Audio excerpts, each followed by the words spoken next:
Activez vos synapses. Activez vos synapses.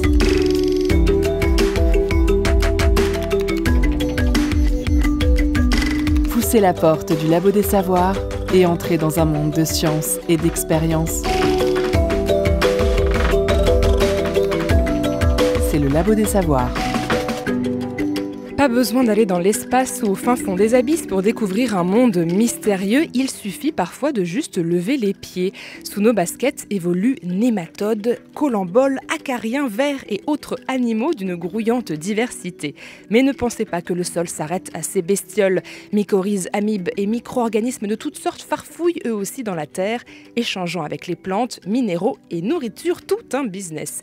Ces sols de toutes sortes façonnent nos paysages, influencent nos cultures et notre futur, car notre sol nous nourrit et nous protège. Mais qui le protège, lui ? Cessons un instant de piétiner et enterrons-nous ensemble dans cette émission. Vous êtes bien, vous êtes à l'écoute du Labo des Savoirs.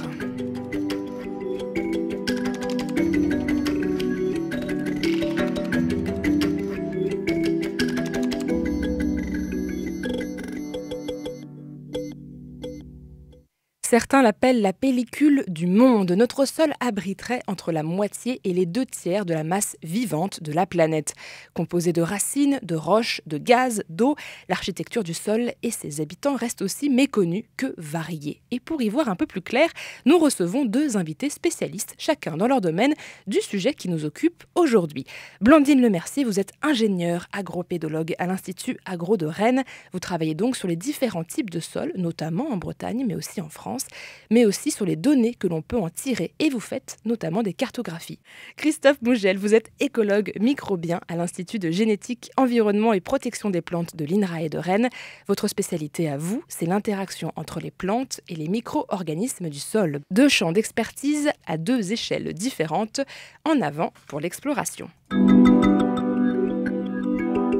Éveillez vos neurones. Vous êtes bien. Vous êtes au Labo des Savoirs.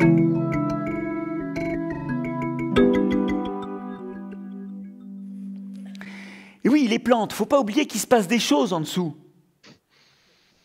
Alors, bon, c'est un tout petit peu exagéré, c'est un des dessins d'Arnaud Raphaëlian.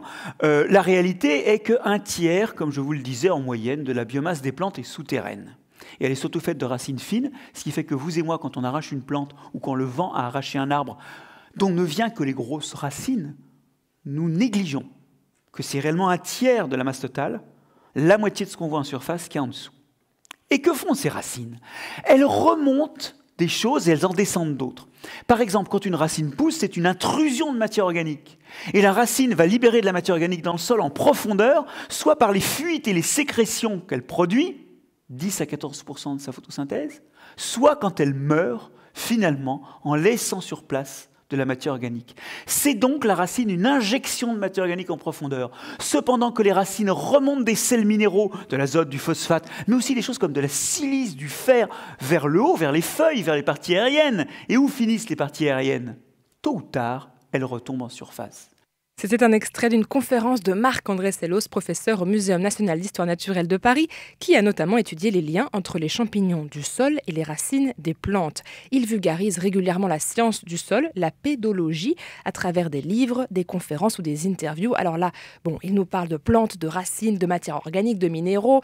Et juste après, je n'ai pas mis l'extrait, mais il aborde les champignons, les réseaux de mycorhizes ou encore les rhizomes. Donc ça fait beaucoup de mots nouveaux. On va tout reprendre à zéro. Alors Christophe Mougel, avant de rentrer dans le détail, quelles sont les grandes catégories de ce qu'on pourrait retrouver dans le sol si on y met les mains ? J'imagine qu'il n'y a pas que des animaux. Non, effectivement, il n'y a pas que des animaux. Alors classiquement, on voit les choses à l'œil humain, et donc on voit les grosses choses, donc comme les vers de terre, comme vous l'avez dit, mais on peut voir aussi des choses beaucoup plus petites dès qu'on va prendre les outils adéquats, et on va en plus pouvoir caractériser ou catégoriser toute cette diversité d'organismes en fonction de leur taille. Donc on va parler de la macrofaune, de la mésofaune, de la microfaune, et on va arriver jusqu'à ce qu'on appelle la microflore, qui va être constituée en fait d'espèces microbiennes, des bactéries, des champignons, voire des virus. Alors cette microflore, c'est quelque chose d'assez inconnu. Comment on pourrait les présenter ? À quoi ils servent ? Alors cette microflore et donc ces espèces microbiennes, ces bactéries, ces champignons, finalement, ce sont des petits organismes qui sont réellement à la clé d'un grand nombre de services ou en tout cas qui fournissent un grand nombre de fonctions, que ce soit les cycles des nutriments, le turnover de ces matières organiques, hein, comme le disait le professeur Marc-André Sellos, toute cette matière organique qui va retomber sur le sol va être dégradée par l'ensemble de cette diversité d'organismes présents dans le sol. Et l'étape ultime, en fait, de la remobilisation de ces nutriments, ça va être assuré par ces micro-organismes, ces bactéries, ces champignons. Mais ces bactéries et ces champignons jouent aussi un grand rôle en interaction, notamment avec la plante. Alors, il ne faut pas du coup confondre les micro-organismes qui sont dans le sol, qui sont en train de se dégrader, et les microbes. C'est un nom qui se ressemble aussi parfois. Les microbes, c'est vraiment le truc le plus petit, on va dire. Les micro-organismes, ça vient d'où? Alors ça vient d'où? Ils sont naturellement présents dans ces habitats dans le sol, finalement c'est leur niche écologique. Ils sont présents dans ces habitats parce qu'il y a un certain nombre de conditions favorables à leur développement. Donc c'est vraiment en gros leur maison. Et donc ils vont interagir ensemble, former des véritables réseaux d'interaction, des réseaux sociaux, avec des interactions qui peuvent être positives, négatives, voire neutres entre eux, mais aussi en interaction avec donc ces autres organismes comme les plantes. Et ces micro-organismes, est-ce que c'est eux qui s'occupent par exemple de la décomposition des feuilles? Alors tout à fait, ils vont arriver dans les étapes ultimes de dégradation, les premiers qui vont commencer à dégrader puisque ce sont quand même des tissus relativement gros. Donc ça va être effectivement cette macrofaune, donc les vers de terre qui vont commencer à dégrader, à se nourrir en fait pour fragmenter en fait cette matière organique jusqu'à arriver à des structures relativement fines qui vont être accessibles à des petits micro-organismes comme ces bactéries ou ces champignons. Donc là, vous les avez nommés, il y a des bactéries, des champignons. Est-ce qu'ils ont des noms particuliers? Est-ce que nous, si on met la main dans la terre, on peut en voir ou c'est beaucoup trop petit? Alors c'est beaucoup trop petit pour les bactéries. Par contre, pour les champignons, on peut effectivement de temps en temps en voir parce qu'ils vont être capables, par exemple sur un débris de feuilles, de former un véritable mycélium, comme une moisissure sur un pot de confiture. Et donc par moment, on peut véritablement les voir quand ils se sont suffisamment développés et donc former vraiment un biofilm important à la surface du sol ou à l'intérieur du sol. Et donc ça, c'est le seul moment finalement où on peut les voir. Et puis l'autre moment où on les voit bien aussi, c'est quand ils engendrent ou qu'ils vont se multiplier ou fructifier. Quand on se promène dans les bois, typiquement les carpophores qu'on voit, des champignons comestibles ou non, qu'on va pouvoir ramasser quand on fait nos cueillettes le dimanche, bah, typiquement c'est la partie un peu immergée de ces champignons quand ils vont être en phase de reproduction pour pouvoir se disperser et assurer leur survie. Donc voilà, quand on fait une cueillette de champignons, ça c'est la partie qu'on connaît tous. Et donc dans le sol, il y a aussi la suite, on va dire, de ces champignons. C'est quoi? C'est des petits filaments blancs?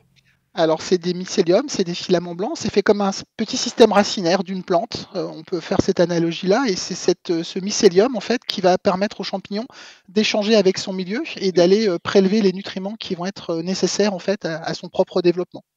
Donc c'est comme un espèce d'énorme réseau qui pompe les nutriments dont il a besoin. Est-ce que ces nutriments, il les garde pour lui? Est-ce qu'il les échange? Et d'ailleurs, mycélium, moi ça me fait penser au mot mycorhize qu'on entend beaucoup. Ça n'a rien à voir ou c'est la même chose? Alors les mycorhizes, ce sont une espèce de champignon, particulière, qu'on retrouve effectivement, dans les sols et qui ont une particularité, c'est qu'elles sont capables de rentrer en symbiose avec les plantes. Alors quand on parle du terme symbiose, hein, la définition d'un point de vue écologique, c'est qui vit avec et derrière cette symbiose, on peut imaginer des interactions positives ou négatives et donc dans le cas des champignons mycorhiziens, ce sont des interactions positives pour les 2 partenaires, donc pour la plante et pour le champignon mycorhizien, puisque ce champignon va être capable en fait de pomper, de prélever, en étendant finalement le volume de sol qui va être exploré, de pouvoir prélever de l'eau, des nutriments, qui va ensuite être capable de donner, de transférer par des structures un peu spécialisées à la plante, donc dans le système racinaire de la plante. Et par moment même, on a du mal à faire la distinction entre ce qui est la racine de la plante en elle-même et ce qui est en fait l'extension du chevelu racinaire, enfin du chevelu racinaire, du chevelu du mycélium par ces mycorhizes. Et comme d'un côté, donc la mycorhize va donner donc de l'eau, des nutriments à la plante, et en retour, en fait, la plante, pour entretenir cette interaction, cette symbiose, va apporter en fait tous les composés carbonés qu'elle va être capable de fixer lors de la photosynthèse. Et donc, c'est vraiment en fait un échange, une symbiose mutualiste avec des bénéfices réciproques. D'un côté, la plante va nourrir le champignon en lui donnant du carbone, puisque les champignons ne sont pas capables eux-mêmes de fixer du carbone. Et d'un autre côté, en fait, le champignon va prélever ces nutriments et les fournir à la plante. Et donc, c'est vraiment un échange à bénéfice réciproque pour les 2 partenaires de cette interaction. Donc le carbone, on imagine bien qu'il vient de l'atmosphère. On se souvient tous de nos cours de photosynthèse, hein. C'est pour ça qu'on aime bien dire que les plantes absorbent le CO2, méchant CO2 de l'atmosphère. Et donc ce carbone, du coup, il descend dans les racines. Et c'est ce que vous venez de dire, il est donné aux champignons en échange de nutriments. Les nutriments dont la plante a besoin, c'est quoi? Alors, on peut catégoriser ça en différents types de nutriments, ce qu'on va appeler un peu les macro-éléments, dans ce qu'on connaît classiquement. Quand tout bon jardinier va chercher un engrais dans une jardinerie, il va chercher de l'azote, du phosphore, du potassium.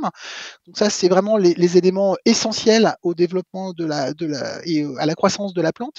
Et puis derrière ça, on va avoir les micros ou les oligo-éléments, donc qui sont en fait des éléments qui vont être besoin en plus petite quantité pour la plante. Alors, on peut parler du cuivre, on peut parler du molybdène, donc qui sont en fait des micro-éléments qui sont importants sur un certain nombre de processus assurés par la plante, mais dont la plante n'a pas besoin finalement en très très grande quantité. Et donc finalement, par rapport à ces champignons mycorhiziens, donc l'élément majeur qui va être transféré, c'est le phosphore, qui est un élément qui peut être, on va dire, limitant dans les sols, comme l'azote. Mais derrière, on associe aussi un certain nombre de fonctions à ces mycorhizes, donc qui vont être aussi capables de fournir, en plus du phosphore, un certain nombre de micro ou d'oligo-éléments.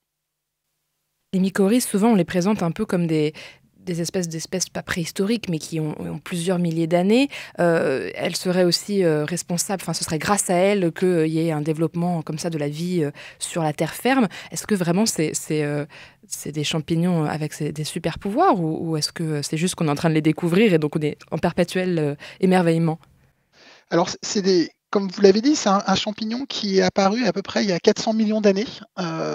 Et on a eu, pour le mettre en évidence cet aspect de 400 millions d'années, c'est qu'on a eu des traces fossiles en fait, de systèmes racinaires dans des fossiles, où on a vu en fait des structures un peu particulières qui ressemblaient un peu à ces fameux mycéliums de champignons.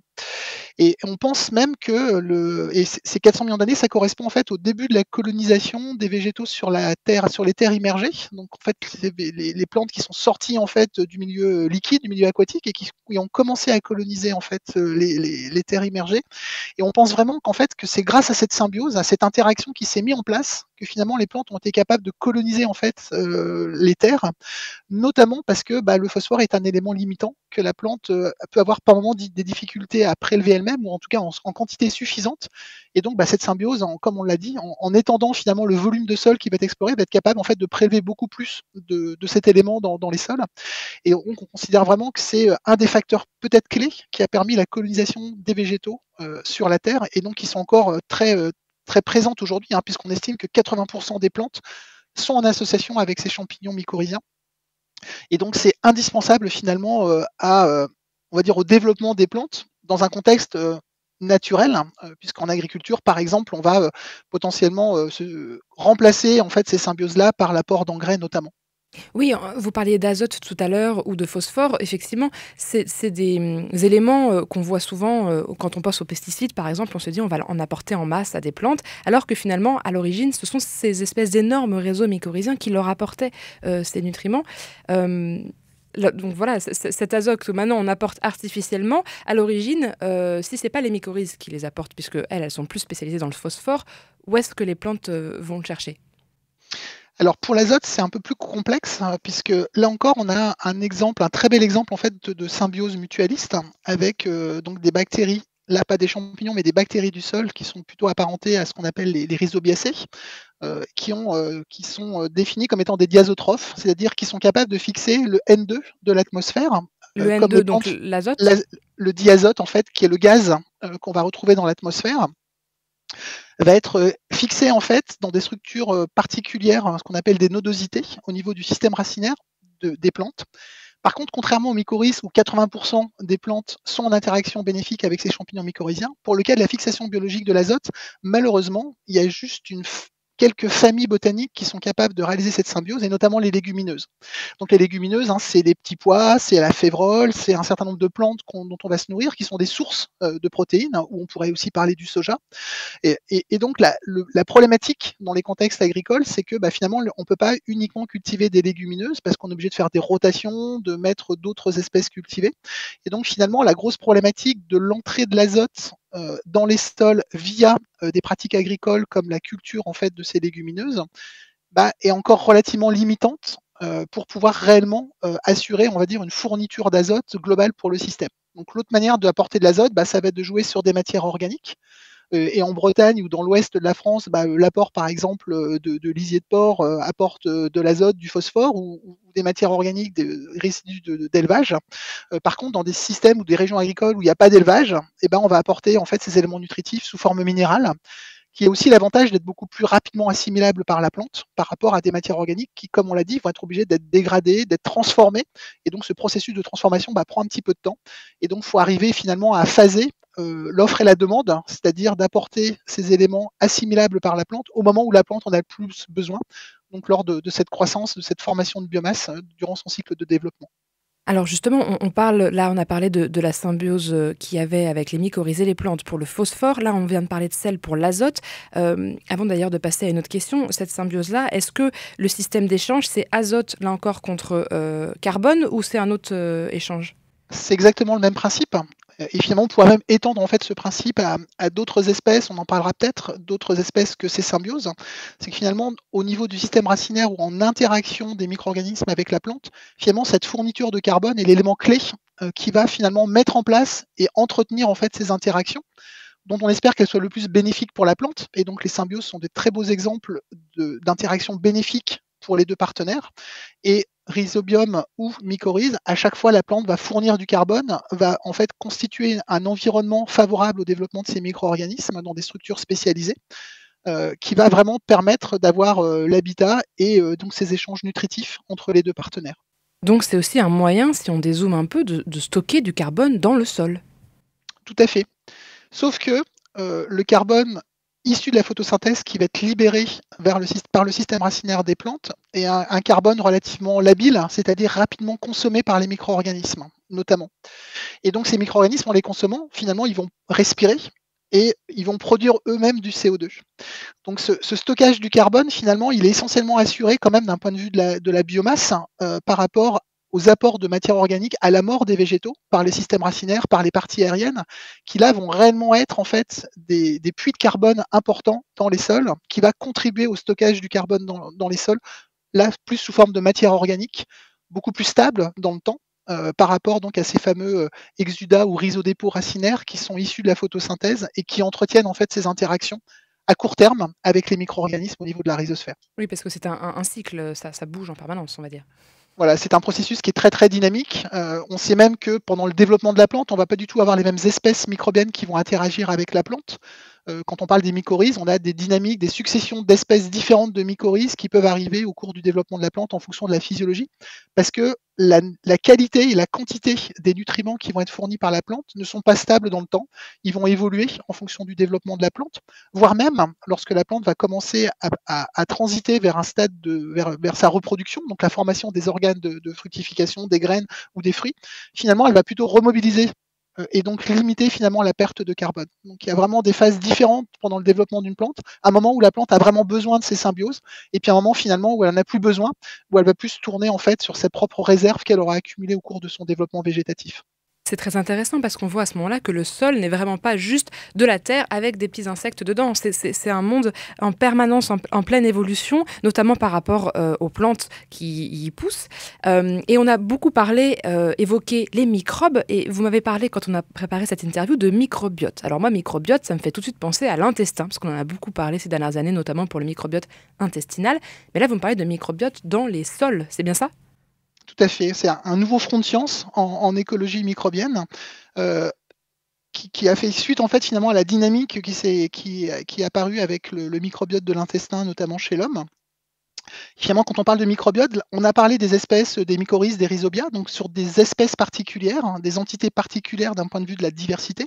Et finalement, quand on va s'intéresser au microbiote, on va encore là ouvrir notre prisme, c'est-à-dire qu'on va plus s'intéresser à une ou deux espèces particulières qui ont des effets très importants en termes d'interaction avec la plante ou en termes de fonctionnement des sols. On va directement regarder l'ensemble des espèces de bactéries et de champignons qui sont présentes dans les sols et qui interagissent de manière très importante. Et donc, on va étendre finalement notre capacité à analyser, à observer, à caractériser cette diversité de micro-organismes présents dans les sols et en interaction avec la plante. Et ce qui est intéressant, c'est qu'on en prenant ce prisme-là, on se rend compte que finalement, on a parlé des interactions positives avec la plante, avec ses symbioses, mais dans les sols, on a aussi des micro-organismes qui ont plutôt des effets délétères pour la plante, qui sont plutôt des agents pathogènes, des parasites.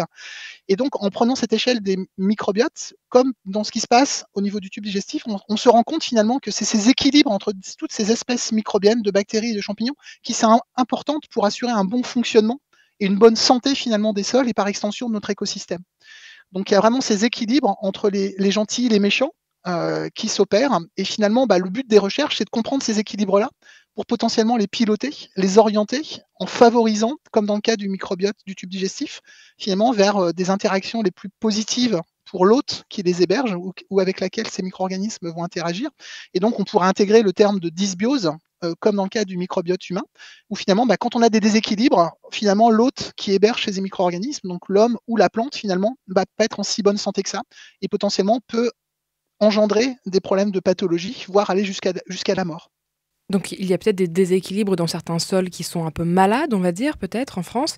Est-ce que on sait, est-ce qu'il y a des zones, est-ce qu'il y a des sols avec des microbiotes au contraire très préservés je ne sais pas si c'est votre domaine d'expertise d'ailleurs. Alors c'est pas directement mon domaine d'expertise, mais j'ai travaillé par le passé en fait sur ces questions-là avec des collègues notamment présents en Bourgogne à l'UMR Agroécologie, près de Dijon. Et effectivement en fait on se rend compte que tous les sols ne sont pas égaux par rapport à cette diversité de micro-organismes qu'ils hébergent. Et ils ne sont pas égaux pour différentes raisons. La première raison, c'est effectivement les contextes pédologiques climatiques qui font que des sols ne sont pas forcément capables. Si on prend par exemple un sable de dune, on comprend bien qu'un sable, c'est relativement pur en termes de silice. Il n'y a pas forcément beaucoup de matière organique. Et donc, ce sont des habitats relativement pauvres qui ne vont pas être capables d'héberger une grande diversité potentielle de micro-organismes. Et à l'inverse de ça, on va avoir des écosystèmes très diversifiés. Si on prend le cas de forêts primaires, par exemple, alors en France, on n'a plus tellement de forêts primaires puisque l'homme quand même intervient énormément sur son écosystème. Mais si on part sur des forêts primaires comme en Amazonie, par exemple, on va se rendre compte que là, on a une très très grande diversité de végétaux et que finalement, en miroir, ce qui se passe en dessous, on a une très très grande diversité d'organismes qui sont présents dans ces sols-là. Et donc finalement, effectivement, tous les sols ne sont pas égaux. Et on sait par exemple que les pratiques agronomiques ou les actions anthropiques de l'homme vont avoir des effets potentiellement délétères ou négatifs sur cette diversité, un peu à l'instar de ce qui se passe sur d'autres composantes de notre écosystème, qu'on connaît un peu mieux parce qu'on les voit, que ce soit les oiseaux, donc cette fameuse 6e extinction, cette perte de diversité qu'on observe globalement à l'échelle de la Terre, liée à nos activités, liée à du changement climatique, fait qu'effectivement les sols eux aussi sont impactés et qu'on a aussi des pertes par endroit de diversité microbienne et donc des pertes de diversité vont engendrer des pertes de fonction et donc on va dire limiter en fait les services que peuvent rendre ces micro-organismes pour l'humanité. Et on va parler de ces services écosystémiques, notamment dans la 3e partie. Vous avez d'ailleurs évoqué l'UMR Agroécologie de Dijon. Alors, j'en reparle rapidement, puisque cette UMR a créé en 2008 la plateforme Génosol, qui permet de recenser les ressources génétiques microbiennes issues de plusieurs centaines d'échantillonnages sur le sol. Ça fait une espèce d'énorme carte. Sur leur site, ils avancent que 1 gramme de sol peut contenir 1 milliard de bactéries. Ça fait beaucoup de monde. On va continuer de dézoomer pour parler justement des sols dans une échelle un peu plus grande, ces fameux échantillonnages, la cartographie qu'on pourrait faire de ce qu'on a sous nos bottes. On en parle tout ça dans notre 2e partie. En attendant, on écoute le morceau Rainy Day du groupe Balance. Je vous laisse planer tranquillement et on vous ramène sur terre, les pieds bien dans le sol, juste après.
La science, toutes les sciences.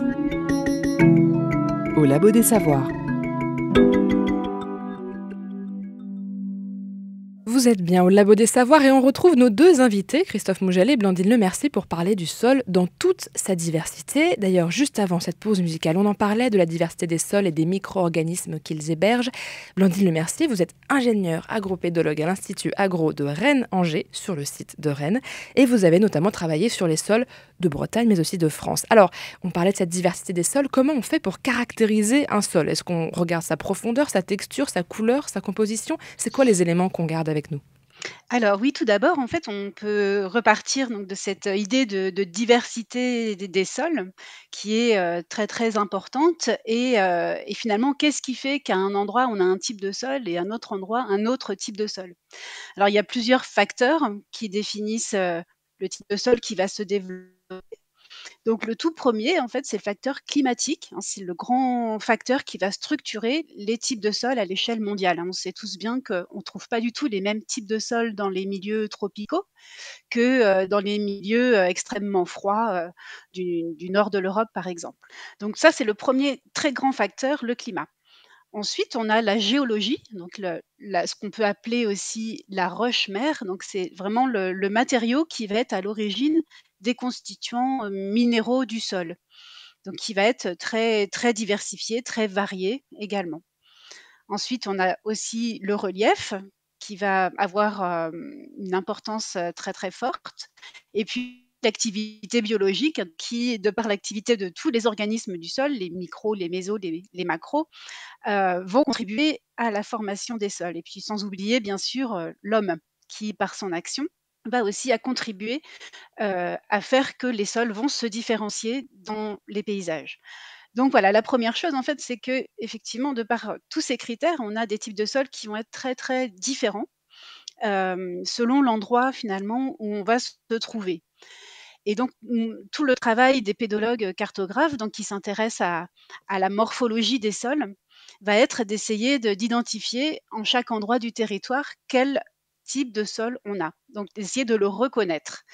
Et pour ça, donc, pour en venir donc à la question sur quelles sont les caractéristiques qui nous permettent de différencier les sols les uns des autres, eh bien, finalement, les sols, c'est un peu comme les humains, il peut y en avoir des grands, donc pour nous, ça va être des sols très épais, ou alors des petits, des sols très très minces, hein, où on va avoir finalement très peu de terre et puis tomber très vite sur le matériau, la roche géologique, enfin, le matériau géologique dur.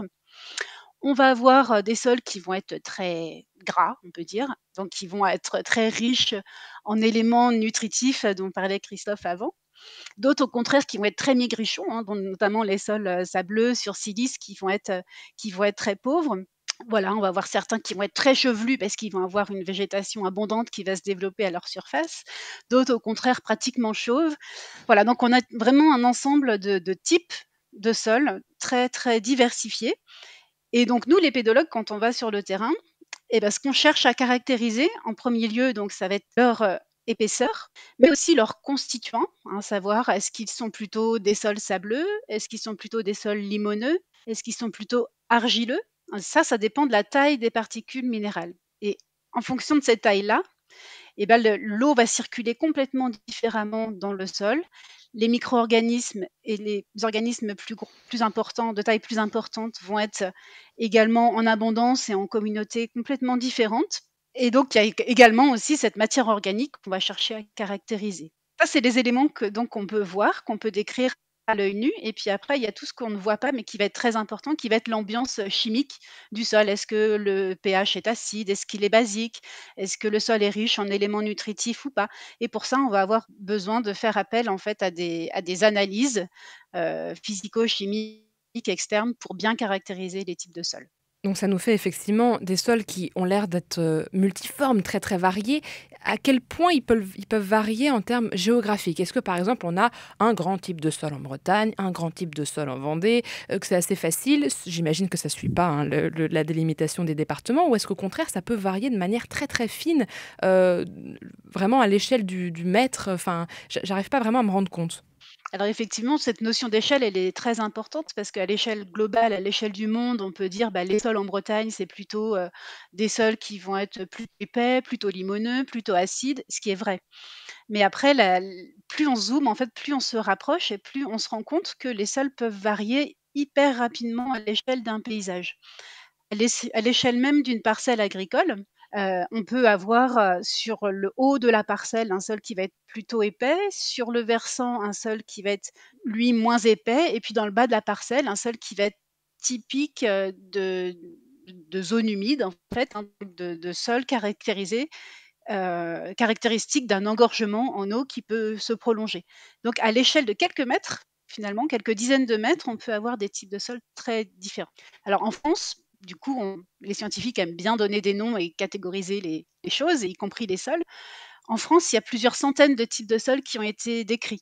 Et il y a d'ailleurs, sur le géoportail, de l'IGN, une carte des sols qui montre une représentation de ces sols en France. Et donc pour, essayer de simplifier un petit peu les choses ou de vulgariser, en fait, on a regroupé ces centaines de types de sols en 33 grands types de sols qui correspondent à des grands processus de formation des sols. Voilà, donc ça, c'est accessible, c'est consultable librement pour avoir déjà une idée du panorama, des grands types de sols qu'on peut trouver en France. Alors des cartes, vous d'ailleurs, vous en faites. J'imagine que caractériser les sols vous aide à récupérer plein de données et après à les réinjecter dans des cartes. Comment on fait, alors avant de parler des cartes, peut-être pour récupérer ces données? Tout à l'heure, vous avez parlé de aller peut-être sur le terrain. Donc j'imagine que vous n'arrivez pas avec votre seau et votre pelle, que vous avez des outils particuliers. Comment ça se passe? Alors exactement, en fait, c'est effectivement le cœur, de notre métier d'aller observer sur le terrain les sols dans leur contexte. Donc quand on arrive sur un territoire dont on souhaite, cartographier les sols, on utilise un instrument qui s'appelle une tarière, qui ressemble à un grand tire-bouchon, qui nous permet d'extraire des carottes du sol, qu'on met bout à bout et qui nous permettent finalement de reconstituer le sol qu'on a sous nos pieds, le sol en place. Donc ça, c'est un outil, très rustique et très pratique parce qu'il passe partout. Il y a pas besoin d'énergie pour, à part l'énergie humaine pour l'utiliser. Mais bien sûr, on utilise bien d'autres outils, plus sophistiqués, hein, comme, des outils de spectrométrie, par exemple, qui mesurent la réflectance des sols, mais aussi bien d'autres capteurs. Donc ces observations restent, le matériau de base à partir duquel on travaille pour, ensuite, élaborer des cartes, donc à partir de ces observations ponctuelles. Notre travail de cartographe, en fait, c'est à partir de ces observations en un endroit donné, de prédire ou d'estimer comment vont varier les sols et quel type de sol on va retrouver à quel endroit du paysage. Donc on peut faire, cette approche, complètement,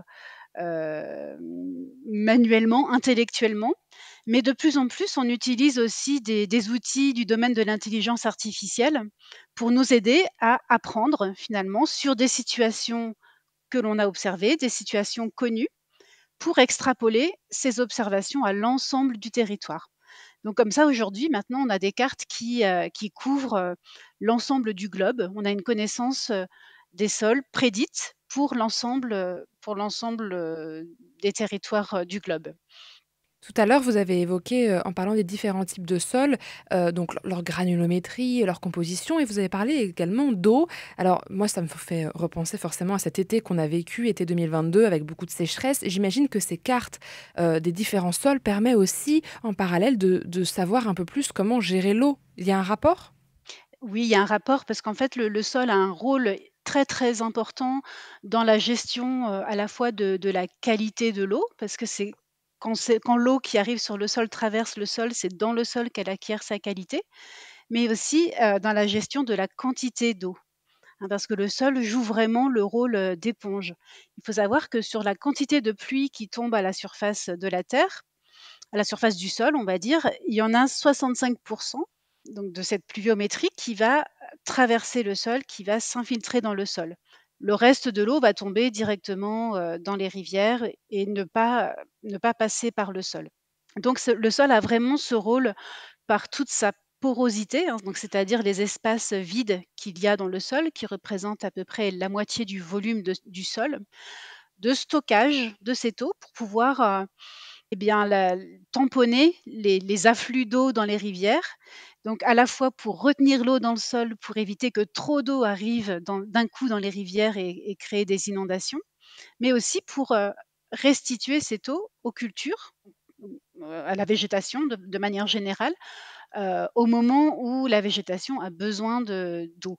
Donc voilà, le sol a vraiment ce rôle de tampon hyper important dans la gestion de la quantité d'eau, mais aussi de la qualité. Et effectivement, avec tous les usages autour de l'eau qui se multiplient et les pressions de plus en plus fortes autour de cette ressource, le sol, là, va retrouver un peu des lettres de noblesse, enfin un intérêt en tout cas pour ces cartes en termes de gestion des territoires et des ressources.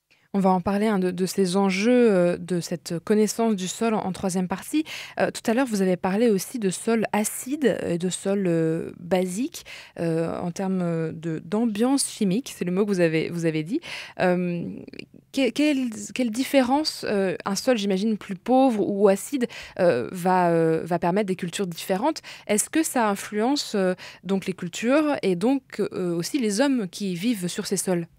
Les sols influencent de manière générale les sociétés, les développements à la fois économiques, mais même on pourrait dire culturels, hein. Beaucoup de spécialités qui ont fait la renommée de certaines régions, on peut citer le sarrasin en Bretagne, finalement sont liées à la typicité des sols et, et finalement aux contraintes de ces sols-là qui ont fait que typiquement en Bretagne, les sols étaient tellement acides, effectivement, avant les amendements chimiques dont Christophe a parlé, étaient tellement acides qu'on ne pouvait pas cultiver grand-chose et que finalement la culture principale était la culture de sarrasin qui est une plante très peu exigeante.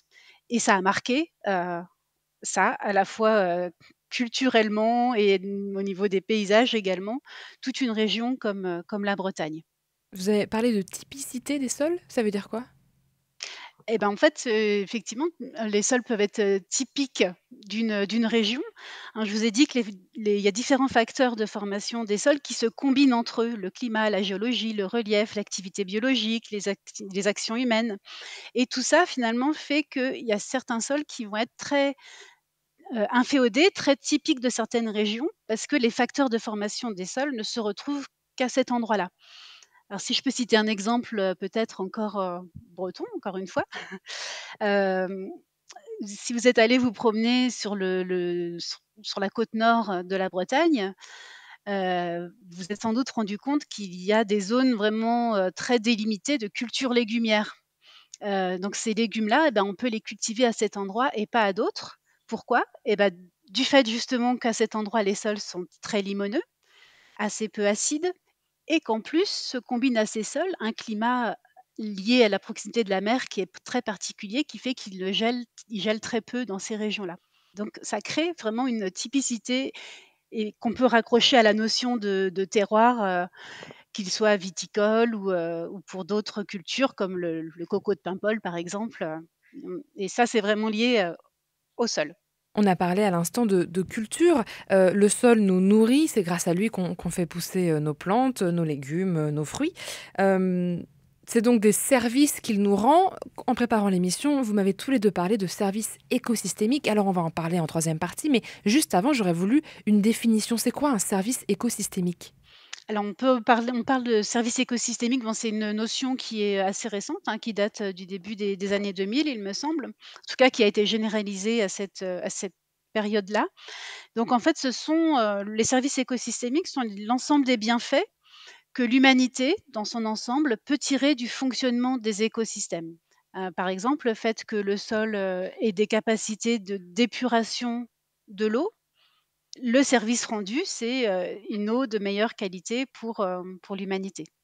Voilà, donc c'est tourné, vers le bien-être humain, et donc ce sont les services rendus par les écosystèmes à l'humanité. Eh bien, on va détailler toute cette question dans la troisième partie, mais pour l'instant, on écoute Bia Bia de Lirals pour danser un peu avant de revenir discuter avec nos invités de l'état des sols et du futur.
Bienvenue au Labo des Savoirs. Attention, recherche en cours. Vous êtes bien au Labo des Savoirs et on retrouve nos deux invités, Christophe Mougel et Blandine Lemercier, pour parler du sol dans toute sa diversité. Alors juste avant la pause, on a évoqué les services écosystémiques, les services que les écosystèmes rendent à l'homme. On a entendu Blandine Lemercier à ce propos, mais pas encore Christophe Mougel. Christophe Mougel, est-ce que vous avez aussi une définition à vous de ces services écosystémiques et comment on arrive à ce concept-là ? Alors effectivement, on peut compléter ce qu'a défini Blandine en partant finalement de cette histoire de biodiversité qui est présente notamment sur les sols ou à la surface des sols. Et en fait, ça, il faut vraiment voir comme un capital naturel qu'on a hérité et qu'on va léguer à nos enfants. Et en fait, ce capital biodiversité, il va accomplir, de par ses interactions, de par les espèces qui sont présentes, un certain nombre de fonctions qu'on va définir comme des fonctions support. Et ces fonctions, elles vont directement contribuer de manière directe ou indirecte aux besoins humains. Donc ces services écosystémiques, c'est vraiment une traduction un peu anthropique finalement de ce que la nature est capable de rendre à nos sociétés humaines. Et donc ces fonctions-là, elles vont établir des conditions qui vont permettre effectivement d'assurer des fonctions en termes d'approvisionnement, de matières premières, de nourriture, des fonctions de régulation, comme l'a dit Blandine. On a parlé de l'eau, mais on pourrait aussi parler des régulations ou des interactions entre des micro-organismes qui vont assurer finalement des écosystèmes relativement en bonne santé. Et puis des fonctions culturelles qu'il ne faut pas négliger par rapport à toute la notion autour des paysages. Et donc toutes ces fonctions, elles vont contribuer de manière directe aux besoins humains. Elles vont nous apporter de la nourriture, des matières premières, de l'eau potable, de l'énergie. Elles vont directement jouer sur le climat et donc conditionner finalement notre écosystème terrestre. Elles vont permettre de purifier l'eau, de pouvoir contrôler des maladies, que ce soit des maladies humaines, si on est dans un concept One Health par exemple, puisqu'on sait maintenant que ces maladies humaines, on l'a vu avec le Covid, il y a une relation directe entre les écosystèmes naturels et finalement nos sociétés humaines. Et puis sur un aspect plus d'esthétisme ou de spiritualité par rapport à voilà, quand on va faire une séance de yoga dans un paysage apaisant, ça va directement contribuer à notre bien-être et à notre sécurité. Donc là, on a une définition extrêmement globale de tout ce qui peut être un service écosystémique. Blandine Lemercier, je crois que vous voulez ajouter quelque chose. Oui, au sujet de la fourniture d'alimentation, parce que finalement, c'est quelque chose qui semble le plus évident possible. C'est sur le sol qu'on fait pousser les cultures dont on va se nourrir. Mais je voulais peut-être relativiser un petit peu les choses, ou faire prendre conscience que la planète, finalement, elle est toute petite, pour faire passer le fait qu'actuellement, il y a 11% des terres qui sont émergées, donc des terres émergées du globe, qui sont cultivées. Donc seulement 11%, j'ai envie de dire. Et donc si on veut ramener ça à la surface disponible par habitant de cette planète, actuellement, c'est moins de 1/4 d'hectare, donc une bande de 25 mètres sur 100 mètres de long, qui est disponible par humain. Donc voilà, nous en France, on a la chance, et puis dans nos régions du Grand Ouest, on a la chance d'être dans une région où les sols sont particulièrement fertiles et on a assez peu de contraintes de relief, etc. Mais à l'échelle globale, le sol est bien un capital et une ressource assez rare, et on doit lui faire beaucoup de choses. Donc on a parlé d'alimentation, de qualité de l'eau, etc. Donc voilà, il y a que le sol qui peut remplir ces fonctions dont Christophe a parlé. Et alors justement, on est de plus en plus d'humains, donc j'imagine que la proportion de sol disponible pour chaque humain va en plus réduire dans les années à venir, et la proportion de sol de bonne qualité. L'état de nos sols actuellement, il est comment ? Moi, je veux bien commencer par rapport à l'aspect en fait diversité qu'il héberge. Donc effectivement, on se rend compte que dans un certain nombre de situations, ces sols sont un petit peu dégradés par rapport au potentiel qu'ils assuraient jusqu'à maintenant. La bonne nouvelle, c'est que finalement, il n'est pas trop tard pour potentiellement réorienter les choses, ou en tout cas repenser la manière dont on va utiliser, mobiliser ces sols d'un point de vue de ces services qui vont rendre à nos sociétés humaines. Et donc, en tant qu'écologue et en tant que naturaliste, j'aurais envie de dire que finalement, cette diversité, il y en a encore de la diversité dans nos sols, et il faut juste effectivement continuer à bien la comprendre, à bien l'analyser, la caractériser pour pouvoir effectivement la préserver au mieux et l'optimiser en termes de fonctionnement par rapport à ces services qu'elle est capable de rendre à nos sociétés. Blandine, est-ce que d'un point de vue plus global, on a une vision peut-être pessimiste, ou vous êtes plutôt pessimiste ou optimiste sur l'état de nos sols ?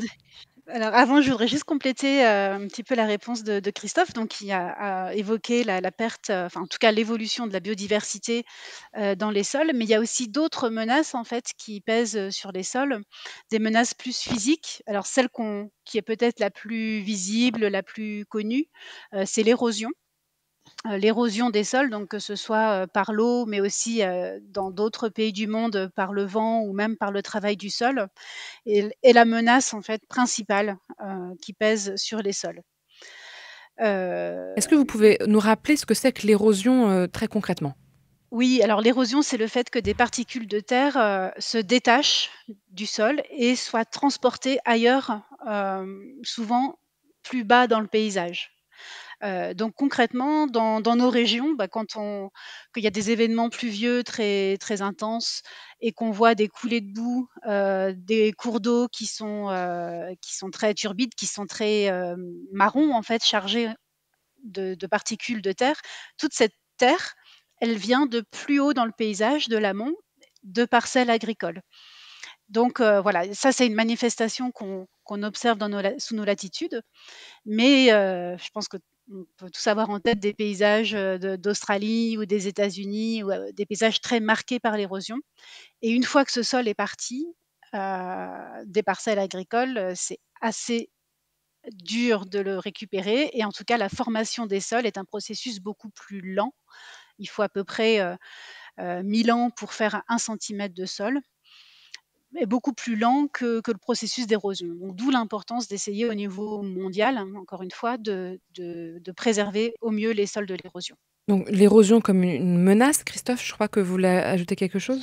Je voulais juste rebondir sur cette histoire effectivement de particules fines qui sont perdues par l'érosion, parce que c'est aussi dans ces particules fines finalement que la vie biologique, notamment pour ces micro-organismes, est la plus importante et la plus intense. C'est vraiment des micro-habitats pour ces micro-organismes. Donc effectivement, quand on perd le sol, on perd du capital, mais on perd aussi cette biodiversité. Donc il y a vraiment une relation relativement intime entre ces deux paramètres. Alors, on a évoqué beaucoup de choses. On a parlé, de l'eau, de l'érosion. On a parlé aussi un peu en première partie et ça revient un peu dans le sujet du carbone. Tout ça, ce sont énormément de choses liées à nos sols. Le futur que l'on voit pour l'instant, on peut se permettre d'être un peu pessimiste de temps en temps parce qu'effectivement, cet été en est la preuve. Il y a eu énormément de sécheresse. Il y a des sols qui sont dégradés. Je crois que j'ai vu le chiffre de 1/3 des sols qui sont dégradés. Alors, qu'est-ce qu'on peut faire à l'avenir pour protéger ces sols qui sont si importants pour notre survie? Alors j'ai envie de dire la 1re chose à faire, c'est de les connaître, parce que quand quelque chose devient, quand plus proche de nous, mieux connu, quand on a une relation un peu plus, intime avec, l'objet, on a plus envie de le protéger. Donc le fait de connaître les sols et de faire connaître aussi leur importance, tel qu'on le fait aujourd'hui, c'est la 1re chose à faire. Donc il y a également une menace autre dont qu'on n'a pas encore évoquée, mais qui est également très, très importante, c'est l'imperméabilisation des terres, hein, l'artificialisation ou le fait il y a plusieurs termes, mais le fait d'urbaniser, les sols. Voilà, en Chine, il y a des créations de villes nouvelles sur des sols souvent très fertiles. Alors je parle de la Chine, mais ça se passe également, à l'échelle de nos petites communes, qui étendent sans cesse, leurs zones artificialisées. Et bah, tout ça, en fait, ce sont, des sols qui n'ont plus que la fonction de support des activités humaines et toutes les autres fonctions dont on a parlé, ils perdent ces fonctions-là. Donc cette perte, sèche de surface de sol, est quelque chose aussi de très, très important. Donc à l'avenir, ce qu'on peut faire, c'est déjà essayer de plus en plus, on en prend conscience, mais de continuer à limiter cette imperméabilisation, cette artificialisation des sols. Et donc il y a également pour cela des initiatives, à différentes échelles, depuis l'échelle mondiale avec la FAO, hein, l'Organisation des Nations Unies, pour l'alimentation, mais aussi à l'échelle européenne. En ce moment, enfin très récemment, l'Europe a adopté une stratégie européenne, une stratégie thématique pour la protection des sols, avec l'objectif, en 2023, donc c'est demain, de proposer un texte législatif, une directive cadre pour protéger les sols et essayer, à l'échelle européenne, d'amener, à l'horizon de 2050, d'améliorer la santé des sols. On peut parler de santé des sols. Donc voilà, et ces initiatives, globales européennes sont déclinées nationalement et puis localement aussi. Il y a beaucoup d'initiatives visant à préserver les sols, que ce soit par des pratiques agricoles ou, des meilleures gestions des territoires, des gestions plus sobres. Donc il y a une prise de conscience de l'importance de la préservation des sols. Christophe Mougel, vous vouliez ajouter quelque chose? Oui, je voulais juste, compléter effectivement d'un point de vue, agricole que je connais un petit peu mieux de par ma position à INRAE. On a effectivement une meilleure prise en compte, de ces sols parce qu'on les connaît mieux, comme a dit Blandine, et donc c'est très important effectivement de continuer à intensifier nos recherches pour mieux connaître ces sols d'un point de vue, physico-chimique, mais aussi d'un point de vue de la diversité qu'ils sont capables d'héberger. Et effectivement, on se rend compte qu'on a des initiatives, ou en tout cas, la recherche commence à produire certains éléments où certaines pratiques agricoles vont être plus encouragées, ou en tout cas vont être mieux perçues parce que typiquement le problème d'érosion, si on limite le travail du sol par rapport à de l'agriculture dite de conservation, donc on laboure plus nos sols par exemple, on se rend compte que c'est un petit peu meilleur pour la diversité qui va être hébergée.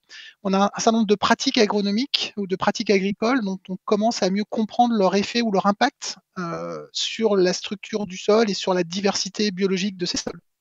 Et donc c'est quelque chose qui est très important de continuer à intensifier, parce que c'est de là où on va imaginer, alors on pourrait parler d'agroécologie par exemple, mais c'est de là où effectivement on va imaginer les pratiques agronomiques de demain qui vont être de plus en plus respectueuses des sols, d'un point de vue de leur structure, mais aussi d'un point de vue de leur biodiversité. Et après, bien sûr, pour être optimiste, il faudrait que ce qu'on va être capable de faire à l'échelle d'un pays soit relativement mondialisé. Alors, on a parlé de la FAO, effectivement, des préconisations qui doivent être acceptées par nos décideurs, par nos hommes politiques, avec un engagement fort, en fait, pour préserver, en fait, ce capital. Ça fait déjà plein d'idées pour aller vers le mieux, essayer de limiter l'artificialisation des sols, changer les pratiques agricoles, agroécologie, plein de nouveaux termes qui donnent espoir et surtout, et vous l'avez dit tous les deux, mieux connaître le sol. Et j'espère que cette émission vous aura aidé à en savoir plus.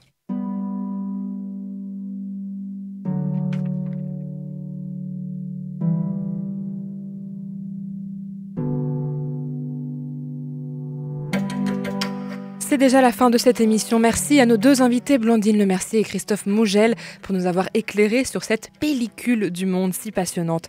En complément, je vous invite à écouter ou réécouter l'émission Redonner vie à nos sols que nous avons enregistrée en décembre 2019 au Labo des Savoirs, ou écouter celle-ci en boucle, pourquoi pas.